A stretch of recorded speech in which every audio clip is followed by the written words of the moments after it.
Herndon, Virginia, sits close enough to Washington, D.C.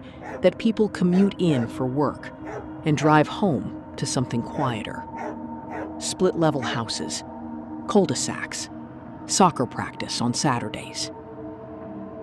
On the morning of February 24th, 2023, a call came into Fairfax County Emergency Dispatch from one of those houses. Fairfax County 911, where's your emergency? I need help. There is my friend. She just was stuck in the knife now. She's bleeding a lot. I don't know what to do anymore. And what's your name and what's going on? My name is Banfield. I'm a federal agent. This is my house. There's somebody here. I shot him. But he stabbed her. She's bleeding. She got several marks on her neck. What do I do? Okay. So what? By the time officers arrived, 2 people inside were dead. A pediatric nurse and a man nobody in the house claimed to know. For the first several months, investigators believed they understood what had happened there. They didn't. This is a story about a marriage that looked, from the outside, like most others on that street. A husband with a federal law enforcement job. A wife who worked nights caring for sick children. A young woman from Brazil living under their roof, hired to help raise their daughter. It's also the story of a man who had never set foot in that house before the night he died there. A man who believed he'd been invited. What happened inside would take Fairfax County investigators the better part of 3 years to fully untangle. Through a false story, a partial confession, a trial with 34 witnesses, and 2 separate reckonings in the same courtroom. This documentary follows that investigation in the order it actually unfolded, not the order the truth eventually made obvious. Christine Banfield was 37. She worked as an intensive care nurse on a pediatric unit, a job that asks you to stay steady when a child, and often a terrified parent, cannot. Colleagues who work ICU shifts describe a particular kind of person drawn to that work. Someone who can hold calm in a room that has every reason not to be calm. That was Christine's daily world, long before anyone outside her family had a reason to know her name. At home, she was raising a daughter who, in February of 2023, was 4 years old. Young enough that most of what she'd eventually know about this period of her life would come from other people. Christine had brought a young woman into her home 2 years earlier to help with exactly that kind of care.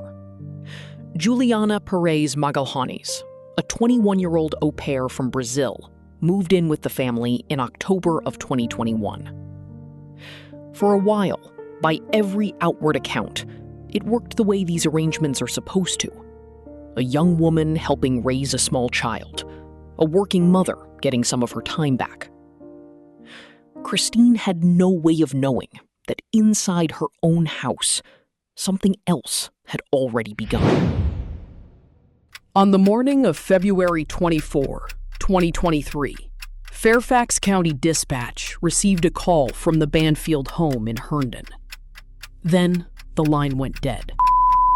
A second call came in.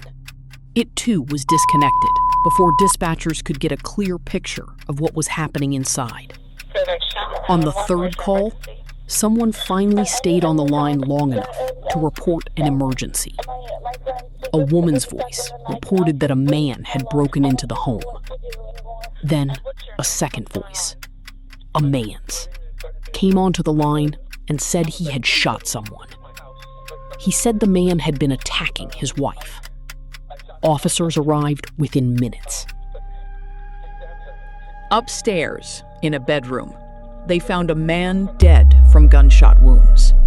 In the same room, Christine Banfield had been stabbed. She was taken to the hospital, where she died shortly after. Downstairs, in the basement, officers found a 4-year-old girl. She was physically unharmed. The man who placed the final call was Brendan Banfield, Christine's husband, and a criminal investigator with the Internal Revenue Service. The other adult in the house was Juliana Magalhaes. Both told police the same story. They'd come home to find a stranger attacking Christine. Brendan said he'd drawn his service weapon and fired. The man he shot was identified as 39-year-old Joseph Ryan of Springfield, Virginia, a name no one in the household claimed to recognize. For that first night, that was the entire case. A stranger breaking into a house, attacking a wife, being stopped by an armed husband. On paper, it's a tragic but explainable sequence. Investigators treat cases like that every year. But police work runs on detail, and the details here didn't sit easily together. There was no forced entry, no broken window, no damaged frame. If Joseph Ryan really had broken into this house as a stranger, he'd done it without breaking anything at all. That raised an immediate question. How did he get inside? The medical examiner's findings added another layer. Christine had been stabbed 7 times in the neck. Ryan had been shot twice. Investigators now had 2 bodies, no forced entry, and a surviving household that had, so far, given them a single, tidy account of what happened. Before detectives could test that account, they needed to understand who Joseph Ryan actually was. He was 39, from Springfield, about 25 minutes from the Banfield home. By all early accounts, he had no connection to the family, no shared workplace, no mutual friends, no prior contact anyone could immediately identify. A man with no apparent reason to be in that house had died in it. And the only 2 adults who could explain why were the 2 people telling investigators the same story. That story was about to become much harder to believe. Detectives pulled phone and account records tied to the household. What they found didn't just complicate the intruder story, it replaced it with a different question entirely. Joseph Ryan had been communicating in the weeks before his death with an account on FetLife, a website built around fetish and kink communities. That account appeared to belong to Christine Banfield. Christine had never sent those messages. The messages arranged for Ryan to come to the house on the morning of February 24th, describing a scenario investigators would later call a staged consensual roleplay, one built around exactly the kind of violent scene that would later be found in that bedroom. Joseph Ryan hadn't broken into a stranger's home. He believed he'd been invited into one. For a brief period, investigators considered a version of events where Christine herself had created that account, a secret life hidden from her husband. It was, on its face, a reasonable hypothesis. People keep secrets. Accounts can be created quietly. But that theory would only survive as long as the digital trail pointed toward Christine. It didn't. Digital forensic examiners traced the fake FetLife account back to devices connected to Brendan Banfield. Investigators also learned that in January of 2023, roughly a month before the killings, Brendan Banfield had purchased a firearm and given it to Juliana Magalhaes. Records and testimony would later indicate the 2 had trained together at a gun range in the weeks before the murders. A fake account was one thing. A firearm, purchased and practiced with in advance was another. In October of 2023, investigators photographed something inside the Banfield bedroom that had nothing to do with the night of the murders and everything to do with what came after it. A framed photograph of Brendan Banfield and Juliana Magalhaes sitting together on his nightstand. That same month, Magalhaes was arrested and charged with second-degree murder in Ryan's death, along with a firearm offense. For nearly a year, the investigation continued without an arrest for Brendan Banfield. Then, in September of 2024, he was formally indicted on murder charges. He was taken into custody the following month after a traffic stop in Fairfax County. By then, Magalhaes had begun cooperating. In October of 2024, she pleaded guilty to manslaughter in exchange for her testimony against him. The case had started as a home invasion. It was about to be presented in a Fairfax County courtroom as something investigators said had been planned for more than a year. According to prosecutors, and later, according to Magalhaes' own testimony, the relationship between her and Brendan Banfield began as an affair in August of 2022, roughly 10 months after she'd moved in to help raise his daughter. Magalhaes testified that Banfield first raised the idea of being rid of his wife in October of 2022, 2 months into the affair. She said at the time she thought he might be joking. He wasn't. According to her testimony, Banfield didn't want a conventional divorce. He didn't want to split custody of his daughter, and he didn't want to split what he'd built financially. What he wanted, prosecutors argued, was for his wife to be gone in a way that left him blameless. That's where the fake account came from. Prosecutors said the two of them used Christine's own laptop to build it, searching for a man who would agree, unknowingly, to walk into a trap. They found Joseph Ryan.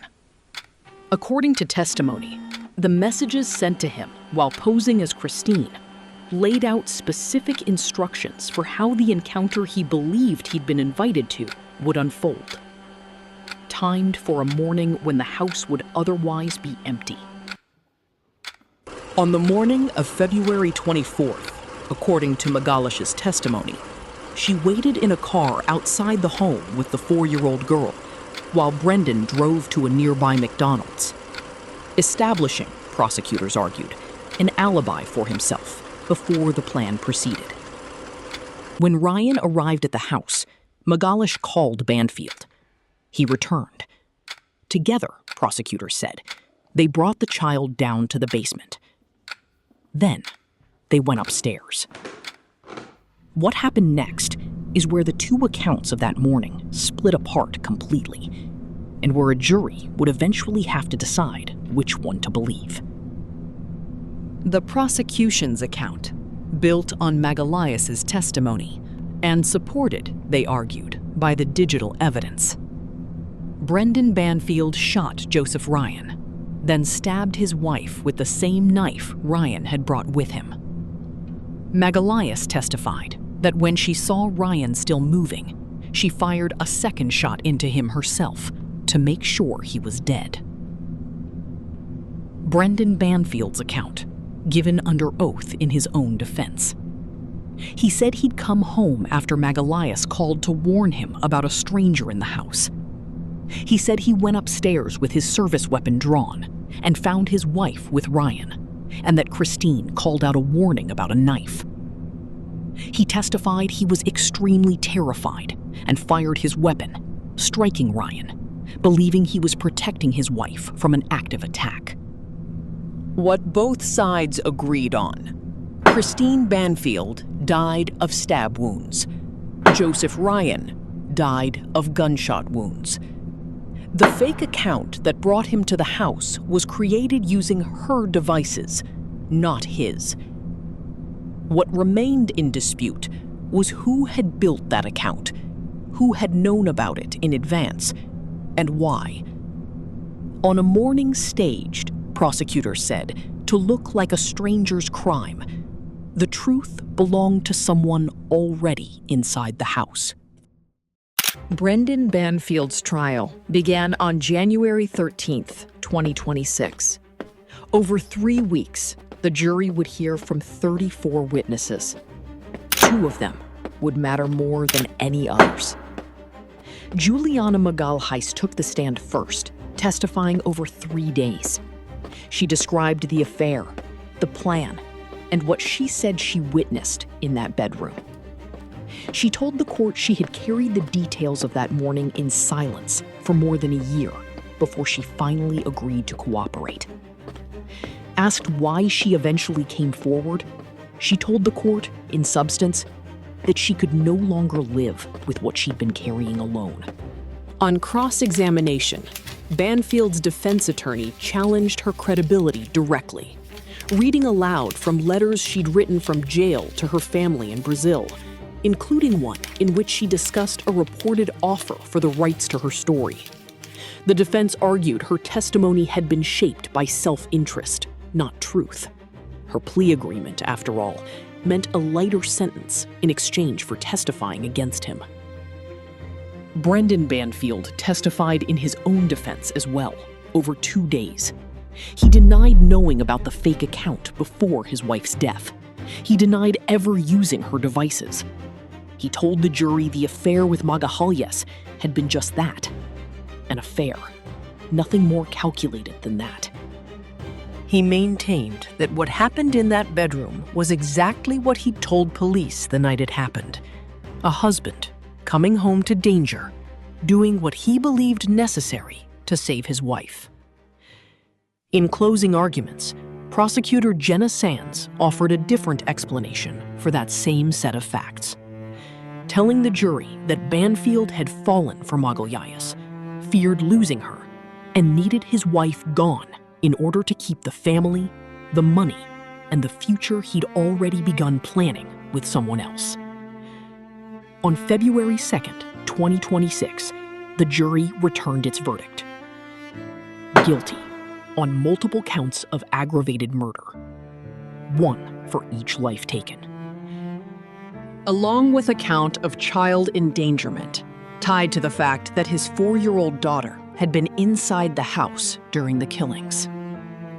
2 separate sentencings followed in 2 separate hearings for 2 very different roles in the same crime. Juliana Magalhaes was sentenced first on February 13th. Her plea agreement had recommended time served in exchange for her cooperation. The judge didn't follow that recommendation. She sentenced Magalhaes to the maximum allowed under the deal, 10 years. Magalhaes addressed the court herself, apologizing to both families. She said in substance that she had lost herself in the relationship and left her own values behind, and that she hoped, someday, to be forgiven. Joseph Ryan's mother spoke as well. She acknowledged that Magalhaes had eventually told the truth, but made clear that coming forward didn't erase what had been taken.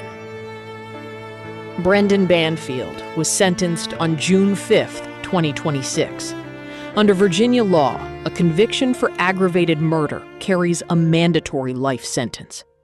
Judge Penny Azcarate handed it down without the possibility of parole.